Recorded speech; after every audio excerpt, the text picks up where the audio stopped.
Assalamualaikum warahmatullahi wabarakatuh.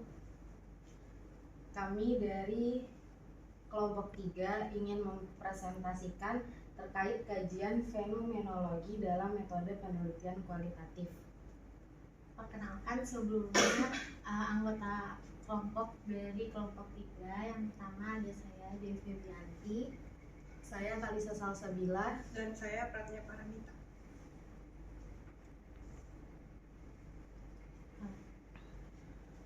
Yang pertama ada rumusan masalah.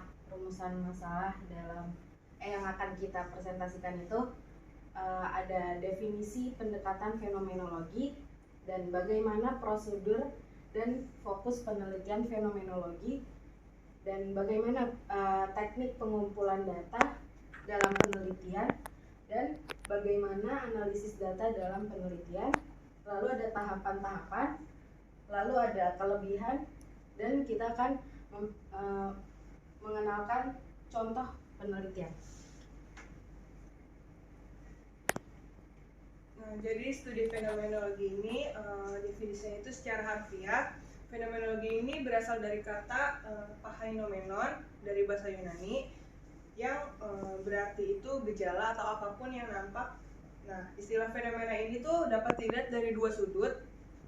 Jadi fenomena yang selalu bersifat lahiriah dan dari sudut pandang kita yaitu pandangan kesadaran kita. Lalu yang kedua itu ada asal mula fenomenologi. Nah, fenomenologi ini bermula dari filsafat seputar kesadaran manusia yang digagas oleh Edmund Husserl, seorang filsuf asal Jerman. Nah, teori ini tuh digunakan lagi di dalam ilmu sosial. Lalu ada tujuannya ini. Jadi Fitriana ini bilang bahwa studi fenomenologi ini bertujuan untuk mendapatkan pengetahuan yang lebih baik tentang realitas. Nah, baik, selanjutnya itu ada prosedur dan fokus penelitian fenomenologi. Nah, pada dasarnya itu ada dua pokok hal inti atau penting dalam penelitian fenomenologi. Yang pertama itu ada textual description sama structural description.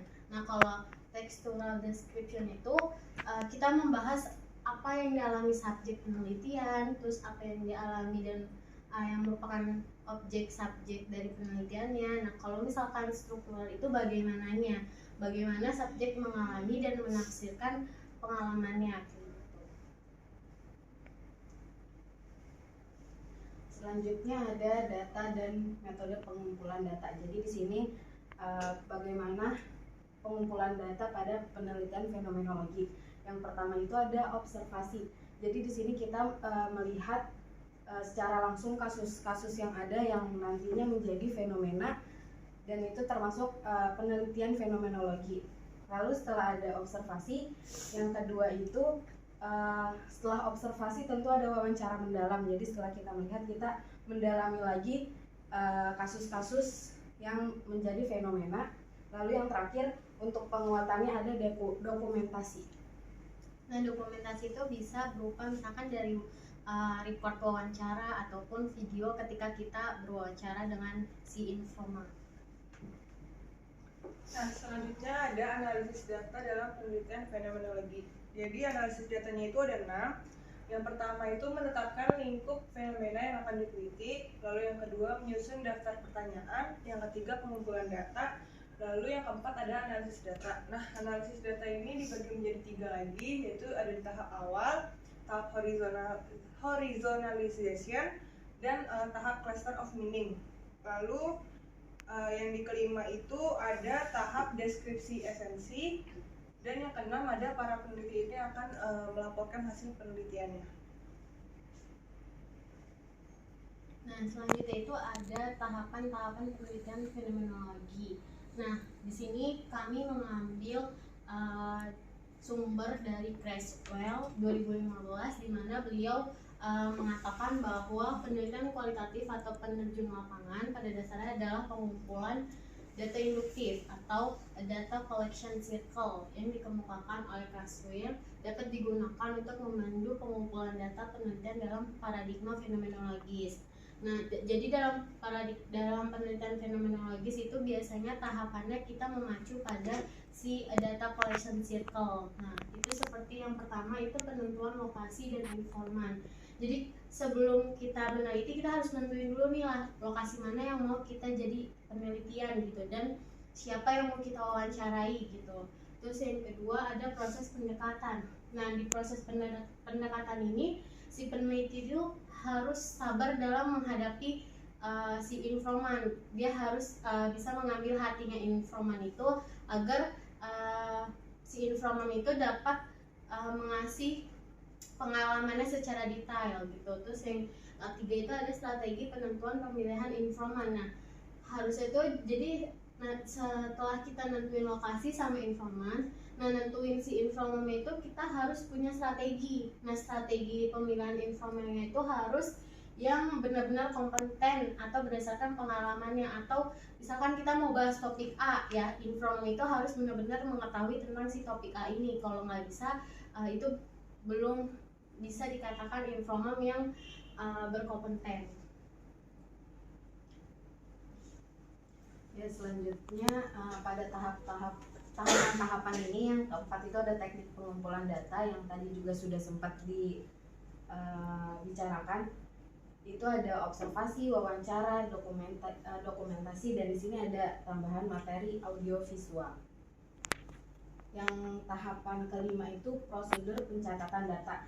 Jadi setelah tadi udah wawancara, dokumentasi, dan lain-lain, itu kita bisa menulis atau kita membuat argumentasi kita sendiri bagaimana wawancara yang sudah kita dapat gitu. Jadi di sini gunakan judul dengan menangkap informasi penting, beri jarak. Kita sudah tahu gitu mau wawancaranya seperti apa dan sudah dapat data-datanya. Yang keenam itu isu-isu lapangan. Di sini jadi kita juga tahu apa yang sedang terjadi di lokasi dan isu itu terhadap kasus yang sedang diteliti. Lalu selanjutnya ada penyimpanan data. Nah, jadi itu kita tuh sangat kita sangat amat perlu karena mempunyai data cadangan di dalam file komputer itu. Jadi itu tuh benar-benar sangat penting sekali. Lalu kita juga harus mencatat semua informasi pada saat wawancara dengan menggunakan media yang sangat jelas. Terus setelah sudah, kita akan menggunakan file ASCII untuk melindungi file pemrosesan data dan membuat matriks data untuk mencari dan mengidentifikasi data dalam penelitian. Lalu selanjutnya ada tahap laporan. Nah, jadi itu peneliti itu harus memberikan rincian tentang eksperimennya. Terus setelah proses wawancara itu, peneliti itu mengungkapkan pernyataan tentang bagaimana orang memandang topik tersebut dan memberikan informasi tambahan untuk menghindari pengulangan atau tumpang tindih. Nanti setelah semua rinciannya selesai, peneliti itu harus membuat penjelasan yang komprehensif. Dengan menggunakan kriteria tersebut, peneliti kemudian bisa mulai mengkaji data dari laporan penelitian.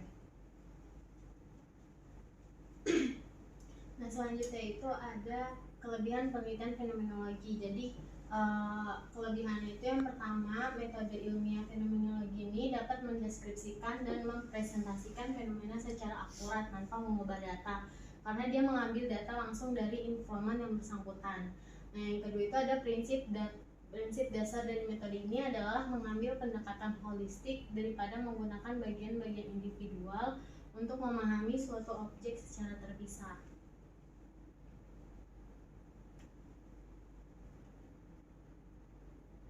Nah, selanjutnya itu kita di sini menyajikan sebuah contoh dari penelitian fenomenologi. Di sini kita mengambil jurnal dari Umbara dan kawan-kawan yang ditulis pada tahun 2022 dengan judul Perspektif Pembelajaran Matematika Menggunakan Sistem Daring di MI PUI Kemenwirakanan selama pandemi COVID-19. Nah, di sini kita bisa lihat di bagian metode ini. Di sini kan dia menjelaskan bagian awal dia menjelaskan this research use qualitative research method with a phenomenological approach. Jadi di dalam metode ini dia menggunakan metode penelitiannya itu fenomenologi. Lalu di sini dia mengambilnya itu dari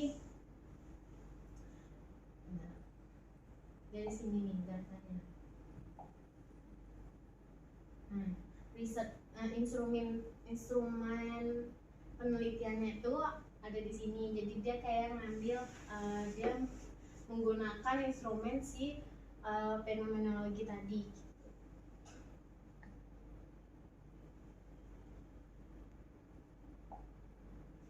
Nah, contohnya ini nih. Kalau di fenomenologi itu kan pasti ada kayak kita ngambil berkali-kali kan, kayak misalkan berbeda-beda kayak dari satu informan ke informan lain. Nah, nanti data itu tuh kita bikin table kayak gini. Jadi ini kan table 1 mathematics problem solving ability test instrument.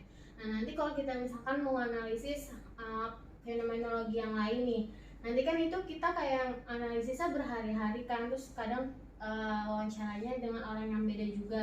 Nah, misalkan table 1 itu wawancara dengan A terkait X gitu, terus nanti table 2 wawancara dengan si B terkait apa gitu. Nah, nanti di metode itu dibuat table seperti ini. Nah, nanti di sini tuh dibuat ini tuh jadi struktur dari si penelitian fenomenologi. Jadi dalam metode fenomenologi itu kita harus buat table gitu, table dari hasil wawancara sama informannya.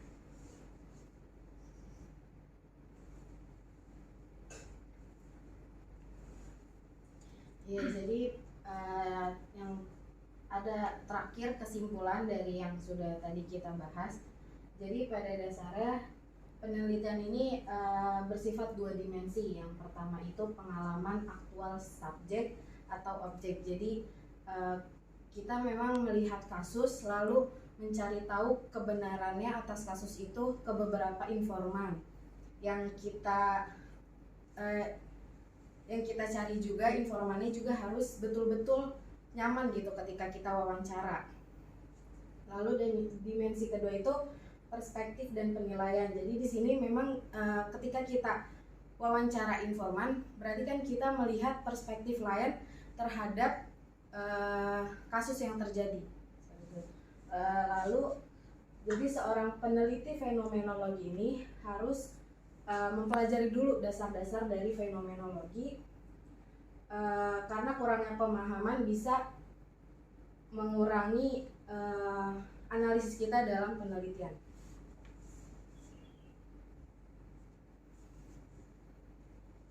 Baik, sekian dari kami. Kurang lebihnya mohon maaf. Wassalamualaikum Wassalamualaikum warahmatullahi wabarakatuh.